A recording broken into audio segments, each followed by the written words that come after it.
do Senhor para a nossa meditação no Evangelho de Paulo, que na verdade é a segunda carta aos Coríntios, capítulo 3. Segunda carta de Paulo aos Coríntios, capítulo 3. Nós vamos meditar em todo o capítulo 3 e até o comecinho do capítulo 4. Mas nós vamos ler apenas os 3 primeiros versículos. Vamos ler até o capítulo 3, do verso 1 a 6.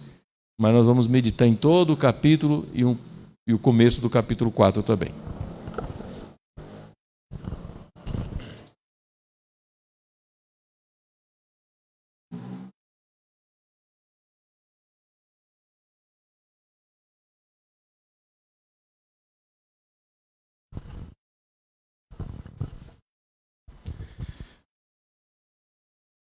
Segunda Coríntios 3 diz: começamos porventura outra vez a recomendar-nos a nós mesmos? Ou temos necessidade, como alguns, de cartas de recomendação para vós outros ou de vós? Vós sois a nossa carta, escrita em nosso coração, conhecida e lida por todos os homens, estando já manifestos como carta de Cristo, produzida pelo nosso ministério, escrita não com tinta, mas pelo Espírito do Deus vivente, não em tábuas de pedras, mas em tábuas de carne, isto é, nos corações. E é por intermédio de Cristo que temos tal confiança. Não que por nós mesmos sejamos capazes de pensar alguma coisa como se partisse de nós. Pelo contrário, a nossa suficiência vem de Deus, o qual nos habilitou para sermos ministros de uma nova aliança. Não da letra, mas do Espírito, porque a letra mata, mas o Espírito vivifica. Vamos orar mais uma vez. Senhor, Tu nos tens falado até esse momento, Pai. Te agradecemos por isso. Mas agora rogamos que continue a falar conosco, através da palavra que já foi lida, que o Teu Espírito esteja nesse instante clareando as nossas mentes e os nossos corações, para que a Tua palavra seja uma boa semente, que o nosso coração seja uma boa terra e que a nossa consciência seja obediente e cativa a Ti, na prática e na obediência da Tua palavra. Nós pedimos em nome do Senhor Jesus. Amém. Quem não já deparou com pessoas, especialmente no centro da cidade de São Paulo ou em outras cidades grandes, especialmente ali na Sé, pessoas fazendo propaganda de algum negócio ou de algum produto. Às vezes com cartaz pendurado no peito, faixas, e que as pessoas, às vezes de forma pejorativa, chamam de homem sanduíche, É a pessoa com os seus cartazes ali fazendo propaganda de alguma coisa. O certo é que, ao olhar para as pessoas, dificilmente nos damos conta da sua aparência, porque o nosso olhar, ele logo é desviado para aquilo que ela está anunciando, para o cartaz estampado no seu peito, para a faixa que eventualmente ela esteja segurando. Isso é uma mensagem que a pessoa transmite. Dificilmente alguém vai lá parar, perguntar qual é o nome dele, o que ele faz, etc. Porque a mensagem está estampada nele. É comprando ouro, vendendo ouro, qualquer outra coisa, ou algum tipo de produto, algum anúncio que ele esteja fazendo, ele não precisa abrir a boca. A gente lê no corpo dele. Está estampado no cartaz que ele traz preso ao seu corpo. A palavra de Deus aqui em 2 Coríntios vai dizer que nós também podemos ser um homem sanduíche. Podemos ser uma pessoa recheada com conteúdo. Mas a questão é que conteúdo é esse? Que recheio é esse? E que placa nós trazemos presa ao nosso corpo? Que estampa nós exibimos através do nosso caráter? Das nossas expressões. Olha, o apóstolo Paulo escreve essa sua segunda carta quando ele esteve lá na Macedônia, isso durante o ano de 55 depois de Cristo. E ele escreve esta carta, talvez em outro momento, para pedir desculpa aí para a igreja. Porque ele houvera escrito a primeira carta de uma forma muito dura, chamando a atenção da igreja, repreendendo os oficiais da igreja, confrontando os pecados da igreja, condenando os pecados da igreja, exortando a igreja ao caminho certo, a tomar atitudes, a voltar a ter uma vida de unidade, uma vida de conformidade com a palavra de Deus. Acredite-se que nesse ínterim, Paulo fez uma viagem rapidinha, saindo de Éfeso, ele estiver em Éfeso antes, fez uma viagem rápida de 3 meses até Corinto, que não está registrada em Atos, para fazer uma severa advertência, uma exortação àquela igreja, porque as informações que Paulo teve, quando ele escreveu a primeira carta, foram informações trazidas por Fortunato, Estéfanas, pessoas da casa de Cloe que vieram até ele levar informações do que estava acontecendo naquela igreja. Então Paulo escreve a primeira carta e nesse ínterim ele faz uma visita rápida para condenar as atitudes da igreja e agora ele escreve a sua segunda carta com o propósito de encorajar aqueles irmãos a perseverarem na fé, a não entender que a repreensão dele fosse algo ruim para a vida deles. Tanto é que ele vai escrever dizendo que se eu entristeci alguém, eu entristeci para o bem e não para o mal, porque a tristeza segundo Cristo traz vida, mas a tristeza segundo o mundo traz morte. E por isso, quando você lê o primeiro capítulo, está falando que bendito Deus e Pai de toda consolação, que nos consola com a mesma consolação com a qual nós somos confortados e nos faz, então, transmissor dessa consolação por meio da palavra de Cristo. Mas também Paulo tem o objetivo de preparar aquela igreja para que ela providenciasse uma oferta, donativos, que ele passaria em seguida para levar para a igreja da Judéia. A igreja da Judéia estava sendo afetada por uma seca, aquela seca que houvera sido predito pelo profeta Ágabo, de 3 anos, e trouxe uma fome tremenda em Jerusalém. Então Paulo estava preocupado com a vida daqueles irmãos lá em Jerusalém, e passando pela Macedônia e Acaia, onde fica a igreja de Corinto.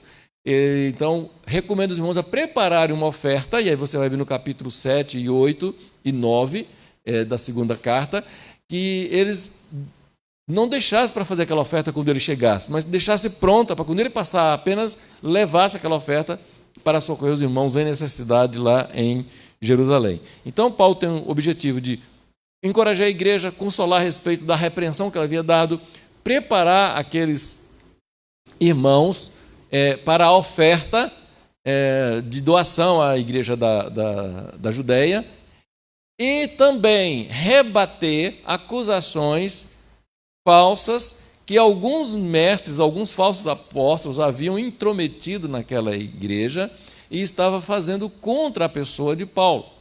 E ele então começa a defender. E aí você vai ver que ele faz algumas colocações duras. Ele diz, nós não estamos mercadejando a palavra do Senhor como alguns estão fazendo aí. E esse mercadejando era pessoas que estavam na igreja se fazendo de apóstolo e mestre e explorando financeiramente a igreja. E Paulo diz, nós não estamos mercadejando a palavra de Deus, nós fizemos diferente de quando estivemos aí. Então, um dos objetivos de Paulo também reprimir essa falsa acusação e descaracterizar, desconstruir aqueles pseudos profetas, aqueles pseudos apóstolos que haviam se intrometido na igreja de Corinto e causado um tumulto na igreja e um desprestígio à pessoa do apóstolo Paulo. Então, nesse sentido que Paulo escreve dizendo, olha, eu não preciso de carta de recomendação para vocês não, como alguns precisam de carta de recomendação para chegar na igreja, porque vocês são a nossa carta, vocês foram escritos pelo nosso ministério, nós escrevemos na vida de vocês e quem escreveu foi o Espírito Santo e vocês estão guardados no nosso coração. Então, Paulo mostra a estima que tem pelaquela igreja e desperta aquela igreja a reparar nisso. Então, por isso, nessa carta, ele diz que não está mercadejando a palavra, não está adulterando a palavra em seu benefício, como no capítulo 4, verso 2, e combate essas acusações de seus opositores. E aí, no capítulo 2, Paulo faz uma colocação interessante. Ele diz que os cristãos devem ser um bom perfume. Aliás, aqui ele faz, eu vou considerar com vocês, pelo menos 3 metáforas que ele usa o cristão, ou que ele toma emprestado para ilustrar o cristão. Ele primeiro diz que nós somos um bom perfume de Cristo. E esse bom perfume deve exalar a fragrância de Cristo em todo lugar. Depois diz, vocês são a carta de Deus, escrita pelo Espírito Santo através do nosso ministério. E depois no capítulo 4 ele vai dizer lá no versículo 2, no versículo 7, vocês são um vaso de barro que carrega um tesouro dentro. Então, meus queridos, eu gostaria de usar essas metáforas para tratar com vocês nesta noite sobre o privilégio de ser um ministro da nova aliança. O privilégio de ser um ministro da nova aliança. Como ministro da nova aliança, em primeiro lugar, nós somos essa carta escrita pelo Espírito Santo. E como carta de Deus, nós temos a responsabilidade de transmitir a mensagem do Senhor. Olha esse primeiro versículo. Ele diz, versículo 2, vós sois a nossa carta escrita em nosso coração, conhecida e lida por todos os homens, estando já manifestos como carta de Cristo, produzida pelo nosso ministério, escrita não com tinta, mas pelo Espírito do Deus vivente, não em tábuas de pedra, mas em tábuas de carne, isto é, nos corações, e é por intermédio de Cristo que temos essa confiança. Não porque nós mesmos sejamos capazes de pensar alguma coisa como se partisse de nós. Pelo contrário, a nossa suficiência vem de Deus. E aqui Paulo faz uma comparação entre a velha aliança com a nova aliança. Ele diz aquela aliança escrita em tábuas de pedra, com tinta ou esculpida, de alguma outra maneira. Ele diz, diferente dessa nova aliança, que ela é escrita em tábuas de carne. E ela é escrita no coração, não com tinta, não com ponteiros agudos, mas com o Espírito Santo. De forma que agora vocês mesmos são a própria carta. Não tábuas guardadas em algum lugar, como as dos 10 mandamentos, mas uma carta escrita por Deus. Que as pessoas possam ler na sua vida. Em que você não precise ir até o templo ou até um sacerdote pedir para que ele leia aquela tábua para você. Porque você é capaz de ler na vida daquele que foi restaurado por Cristo a mensagem do Senhor na sua vida. Ele é a própria carta. Então isso, quando Cristo nos chamou das trevas para a sua luz, Ele nos deu esse privilégio de ser essa carta. E Ele escreve em nossa vida, em nosso caráter, a sua mensagem de salvação. E as pessoas devem ler em nós. As pessoas devem ver essa carta, essa mensagem escrita em nós. Então, como carta de Deus, nós temos a responsabilidade de transmitir a mensagem do Senhor através daquilo que elas veem, daquilo que elas leem em nossas vidas. As pessoas devem ler e conhecer Jesus através das nossas manifestações, das nossas expressões. Assim como Paulo disse que somos o bom perfume de Cristo, exalando em todo o tempo a fragrância do seu conhecimento, ou seja, o cristão precisa irradiar, exalar o cheiro de Cristo. É isso que ele está dizendo no capítulo 2, no verso 17. Nos versos 15 a 17. O cristão ele deve ser esse bom perfume de Cristo. As pessoas têm que sentir, passar perto de você e sentir um cheiro de Jesus na sua vida.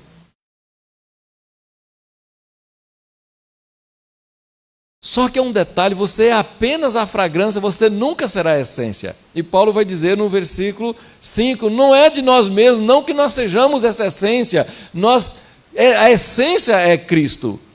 A essência do perfume é Cristo, nós somos apenas o cheiro desse perfume. Nós apenas transmitimos o cheiro desse perfume. A tal ponto que aqueles que sentirem esse cheiro e aceitarem Cristo estão salvos, aqueles que sentirem esse cheiro e não aceitarem estão mortos. Por isso que ele é ao mesmo tempo um cheiro de vida e ao mesmo tempo um cheiro de morte. Cheiro de vida para os que creem e cheiro de morte para os que renegam a Cristo. Há dois tipos de aromas em todo o mundo. Mas, pastor, existem várias fragrâncias. Tá, mas tipos só existem 2. O bom e o mal. Você não vai identificar assim, nossa, mas que perfume bom. Você vai dizer assim, esse perfume eu gostei desse, eu não gostei desse. Esse cheiro é um perfume, esse cheiro é algum hálito de algum outro lugar que não é um perfume. Então, existem dois tipos de cheiro, o bom e o mau. E nós precisamos ser esse bom cheiro de Cristo. As pessoas têm que sentir esse cheiro bom de Cristo na nossa vida. Aquilo que nós irradiamos com os nossos atos, com as nossas atitudes. E aí eu pergunto, que cheiro você tem exalado entre as pessoas? Que aroma elas têm sentido da sua vida? Elas têm percebido, elas têm identificado o cheiro de Cristo nas suas atitudes? Que cheiro você transmite? Cheiro de vida, cheiro de morte? Honra ao Senhor, vergonha? Mas agora o apóstolo Paulo diz que nós somos também uma carta. Além de ser o perfume, somos a carta. E essa carta é uma carta de Deus, escrita em nossa vida pelo Espírito Santo, enviada ao mundo para que as pessoas tomem conhecimento da salvação preparada por Deus e realizada por Cristo. Somos apenas, irmãos, o papel. Nós somos o papel. O que está escrito em nós é lavra do Espírito Santo. É a obra que Deus realizou em nós através de Cristo e, ao mesmo tempo, fazendo de nós um papel com uma mensagem escrita para levar para as pessoas, de forma que elas consigam ler. Mas aí a preocupação é que você tem que ter esse cuidado de deixar as pessoas enxergarem nas palavras escritas na sua vida o conhecimento de Cristo. Devemos ter esse cuidado. Quando isso não é legítimo, quando isso não é verdadeiro, é uma mensagem ruim que transmitimos. Não é a mensagem de Cristo. E aí, quando as pessoas que não transmitem pelas suas atitudes, pelo seu caráter, a mensagem do conhecimento de Cristo, elas acabam atrapalhando aquilo que elas falam. Quando alguns já disseram, o seu testemunho fala tão alto que eu não consigo ouvir o que você diz. Porque o que está escrito na sua vida não é o que você está dizendo. Então precisamos ter o cuidado de mostrar Cristo escrito, estampado, como aquele homem sanduíche que faz propaganda de ouro, de qualquer outra coisa lá. Que as pessoas olhem e esqueçam da nossa aparência. Mas ela fixe nas nossas atitudes e seja capaz de encontrar Cristo nas nossas atitudes. Porque somos essa carta enviada por Deus para as pessoas lerem. Esse é um cuidado, é uma responsabilidade que, como ministros da nova aliança, nós temos. A princípio, sendo um bom perfume, sendo uma carta de Deus, escrita pelo Espírito Santo, para que, em vez de tropeço ou vergonha, nós tragamos para as pessoas salvação, luz, um hálito bom de Cristo para elas. Então vem a grande pergunta por trás disso que Paulo diz. Como carta de Deus, que mensagem você tem transmitido às pessoas? Ou que as pessoas, será que elas estão lendo na sua vida? O que será que as pessoas estão lendo nas entrelinhas da sua vida? A nossa suficiência vem de Cristo, o cheiro é de Cristo, as palavras são de Cristo, escritas pelo Espírito. Nós somos apenas ou o frasco do perfume, ou o papel sobre o qual estão escritas as palavras de Deus. Então, tenhamos essa responsabilidade de ser carta de Deus, de ter o cuidado de saber o que as pessoas estão lendo em nós. No verso 6 do capítulo 3, aí Paulo diz, nós somos habilitados por Deus como ministro de uma nova aliança, não a aliança da letra, mas a aliança do Espírito, porque a letra mata, mas o Espírito vivifica. O Senhor nos constituiu, nos habilitou como ministro desta nova aliança. E aí no verso 12 e 13, ele vai dizer: tendo, pois, tal esperança, servimos-nos de muita ousadia no falar. E veja, nós somos ministros da nova aliança, e tendo então essa esperança, devemos ser ousados no falar. E aí ele faz uma colocação: e não somos como Moisés, que cobriu o rosto para não ver que a glória de Cristo tinha esvaído do seu rosto. Eles, pelo contrário, nós devemos aproximar cada dia mais, porque somos transformados de glória em glória, de uma forma progressiva, em que cada dia Cristo se torna mais visível no nosso caráter, como aproximando-nos de um espelho e contemplando a nossa própria imagem. Então, ser ministro dessa nova aliança é ter a responsabilidade de mostrar às pessoas, de levar as pessoas a ter uma reconciliação com Deus. Paulo vai continuar falando isso no capítulo 5, quando ele diz que nós somos embaixadores de Deus, como se Cristo falasse através de nossas vidas. Nós somos instrumento de reconciliação. Além de ser perfume, além de ser carta, além de ser ministros da nova aliança, nós somos embaixadores falando em nome de Deus. Então, a antiga aliança, ela trouxe condenação a todos, e de forma justa, porque Paulo vai dizer em Romanos 3:23 que todos pecaram e foram destituídos da glória de Deus. E depois ele vai dizer no capítulo 6, verso 23, que porque todos pecaram, todos vão morrer. Isso é o salário justo do pecado. Todos pecaram, quebrando a lei, e por isso se fizeram malditos perante Deus. Mas mesmo esse mesmo Deus, e Paulo vai dizer, que das trevas fez resplandecer a luz, ou seja, que lá em Gênesis, no capítulo 1, versículo 3, diz que haja luz, esse mesmo Deus um dia falou para você, esse mesmo Deus um dia tocou no seu coração e fez irradiar a luz, como se dissesse, haja luz no seu coração. E aí Paulo diz, aí a luz de Cristo voltou a clarear na sua vida. Ela tirou as trevas que estavam no seu coração e Deus então se manifesta na sua vida.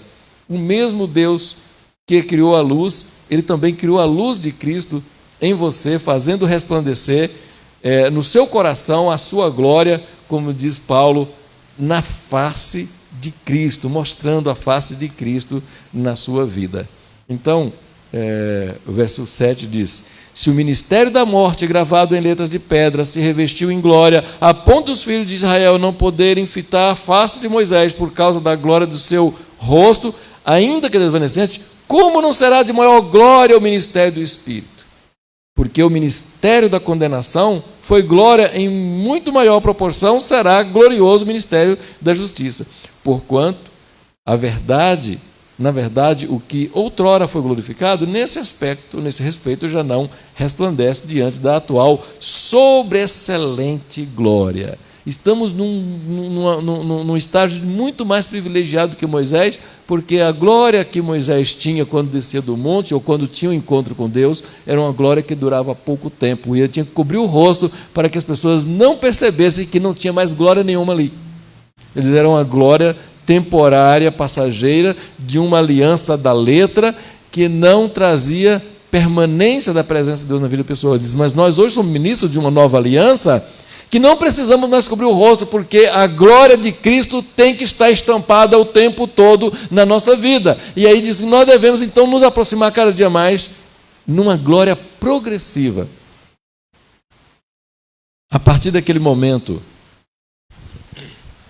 que Cristo resplandece em nossos corações, como no haja luz de Gênesis 1:3, a partir daquele momento que o véu é rasgado, a maldição é quebrada, o brado que se passa a ouvir é o que está em Romanos 8:1. Agora, pois, já nenhuma condenação há mais para os que estão em Cristo Jesus. Por quê? Porque a lei do Espírito da vida te libertou da lei do pecado e da morte. Jesus nos transporta então das trevas, esse haja luz, nos leva para o reino da luz, e nos dá uma outra missão. A missão de Mateus capítulo 5, verso 14 e 16, quando ele disse: vós sois agora a luz do mundo. Então brilhe a sua luz perante os homens, para que eles vejam as vossas boas obras e glorifiquem a Deus. Ele te tirou das trevas, te transportou para a luz e te fez um candeeiro, um luzeiro para resplandecer a luz dele. Nós não temos luz, somos apenas um luzeiro que resplandece a luz de Cristo. Então é preciso que as pessoas vejam as boas obras através das nossas vidas e não nos glorifiquem, porque nós não somos nada, mas glorifiquem a Deus. É o que está escrito na palavra, porque a nossa suficiência não vem de nós, mas vem de Deus. Jesus então fez esta obra em nossas vidas e é esta a nossa grande missão e responsabilidade, transportar a mensagem da vida para as pessoas em nosso caráter. Que mensagem? Ele diz: a mensagem da nova aliança. Somos os mensageiros, mas a mensagem é de Deus. O conteúdo da mensagem é a salvação em Cristo. A letra que está escrita em nós é do Espírito Santo. E por isso Paulo disse que nós somos um ministro da vida e não da morte, do Espírito e não da letra, porque o Espírito vivifica, enquanto a letra traz condenação, a letra mata. Nossa missão, irmãos, é ajudar as pessoas a se reconciliar com Deus, a sair do lamaçal do pecado, a sair das trevas, para virem para a rocha habitável que é Cristo, para vir para a luz de Cristo, a luz intensa que é o Senhor Jesus. Este é o ministério que estamos encarregados, o ministério da nova aliança. Você tem se dado conta disso? A palavra ministro é a mesma palavra servo. Nós vimos aqui na escola dominical. Um ministro ou um ministério é um serviço. Aquele que atua no serviço é um servo. É alguém, é um obreiro, é um operário, é alguém destacado para realizar serviços. E nós somos esses operários encarregados de levar essa mensagem da salvação às pessoas. E finalmente, no capítulo 4, verso de 1 a 7, ele diz: nós somos um vaso que abriga um tesouro inestimável, de valor inestimável. Pelo que, tendo esse ministério, que ministério é esse? O ministério da nova aliança, escrita em nós pelo Espírito Santo, como se nós fôssemos a carta de Deus. Ele diz: então você tendo esse ministério, segundo a misericórdia que nos foi feita, não desfalecemos. Na outra versão está: não se desanime. Pelo contrário, rejeitamos as coisas que por vergonhosas se ocultam e não andando com astúcia, nem adulterando a palavra de Deus, antes nos recomendando a consciência de todo homem na presença de Deus pela manifestação da verdade. Mas se o nosso evangelho ainda está encoberto, é para os que se perdem que está encoberto, nos quais o Deus desse século cegou o entendimento dos incrédulos, para que lhes não resplandeça a luz do evangelho da glória de Cristo, o qual é a imagem de Deus. Porque não nos pregamos a nós mesmos, mas a Cristo Jesus como Senhor, e a nós mesmos como vossos escravos. Está escrito servos, escravos, por amor de Jesus. Porque Deus, que disse: das trevas resplandecerá a luz, Ele mesmo resplandeceu em nossos corações, para a iluminação do conhecimento da glória de Deus na face de Cristo. Temos, porém, esse tesouro em vaso de barro, para que a excelência do poder seja de Deus e não de nós. Então, além de ser um perfume, de ser uma carta, de ser mensageiro, Paulo diz: nós somos um vaso de barro. Um vaso de barro que não tem nenhum valor, mas que temos um privilégio tão grande de guardar um tesouro de valor inestimável. Paulo nos exorta: então, já que você é um vaso que não tem valor, mas que foi escolhido para abrigar o tesouro de um valor incalculável, então, em vez de se orgulhar achando que isso é você, mas não é você, você apenas carrega esse tesouro. Então eu disse: desvencilhe daquilo que é vergonhoso. Não desanime, não esmoreça, renuncie tudo aquilo que for vergonhoso, mal cheiroso, para que fique na sua vida somente a fragrância de Cristo. para que as letras que as pessoas enxerguem na sua carta sejam apenas as escritas pelo Espírito Santo, a mensagem da salvação. Devemos abrigar em nosso coração somente aquilo que tem valor diante de Deus. Devemos abrigar em nosso coração somente aquilo que tem valor diante de Deus. Essa é a responsabilidade de quem é um vaso de barro que abriga um tesouro de valor incalculável. Somos esse vaso sem nenhum valor, mas usado por Deus para abrigar e transportar um excelente tesouro. O Espírito Santo, o doador da vida, o transformador de coração. Pois uma vez que expomos a salvação através da pregação do Evangelho, ele somente permanecerá encoberto para aqueles que se perdem. Mas ele será sempre uma luz resplandecente para aqueles que conseguem enxergar Cristo, seja através da sua vida, seja através da palavra. É o próprio Jesus que declara que aquele que, mesmo diante do Evangelho, não se rende a ele, já está condenado. João 3,18. Quem nele crê não é condenado, mas quem não crê já está condenado, porque não crê no nome do Filho do unigênito de Deus. Por isso que Paulo disse que se o Evangelho ainda está encoberto, e ele faz alusão ao véu que Moisés colocava para a glória não se desvanecer, ele diz, nós não precisamos mais de véu, porque nós estampamos o Evangelho de Cristo na nossa vida, o Evangelho da glória de Cristo, que mostra a face de Deus na imagem de Cristo, a glória de Deus na face de Cristo. Ele disse, então esse Evangelho não está encoberto. Mas se ele é mostrado e ainda assim as pessoas não encontrarem Cristo, a sua parte você já fez.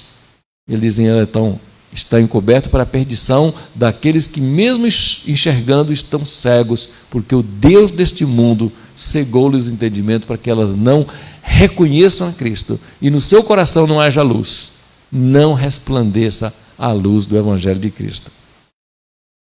Amados, eu quero convidá-los a refletir de uma forma muito sincera, de uma forma muito responsável perante Deus. Tudo o que nós somos, tudo o que nós temos, a razão de tudo o que nós fazemos é por causa da suficiência de Cristo, porque nós não somos nada, somos um papel em branco. Se alguma coisa está escrita e é boa, é Ele que escreve. Se o cheiro que exala da nossa vida é um cheiro bom, é o cheiro de Cristo e não o nosso, porque o nosso cheiro fede. Se aquilo que transportamos é bom, porque é a excelência do tesouro de Cristo e não nosso, porque nós somos vaso de barro. Nossa suficiência está nele. É nele que nós encontramos sentido. Não somos nada, nem podemos coisa alguma através de nós mesmos, mas temos a responsabilidade de sermos esses objetos nas mãos de Deus. De sermos esses objetos como uma carta escrita pelo Espírito Santo, como um perfume que exala o cheiro de Cristo, como um vaso de barro que guarda o tesouro valioso da salvação do Espírito Santo. Por isso, a imagem contemporânea mais adequada aos nossos dias é daquele homem sanduíche que faz propaganda de algum tipo de produto. Mas que em vez de ouro, que em vez de algum tipo de produto, a gente exiba a imagem de Cristo através dos nossos atos, através das nossas ações. Que o cheiro que eles sintam não sejam cheiros de esgoto, mas que sinta o bom perfume de Cristo exalando de nossas vidas. Recheio que há em nós tem que ser o conteúdo da salvação, a presença do Espírito Santo em nossas vidas. Que as pessoas se importem menos com a nossa aparência física e contemplem mais a imagem da face de Cristo estampada em nosso caráter. Que assim sejamos, para que de fato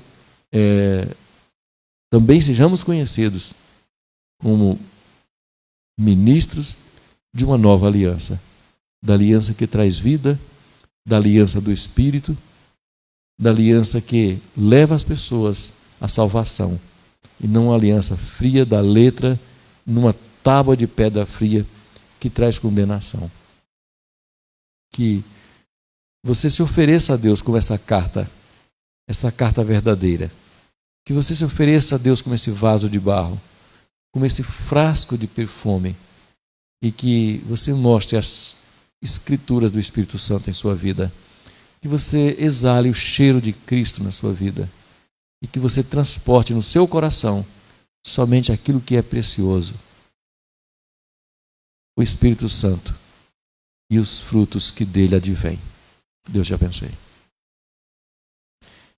Quero convidá-los a se colocar em pé. Nós vamos cantar o hino 177, já encaminhando para o encerramento.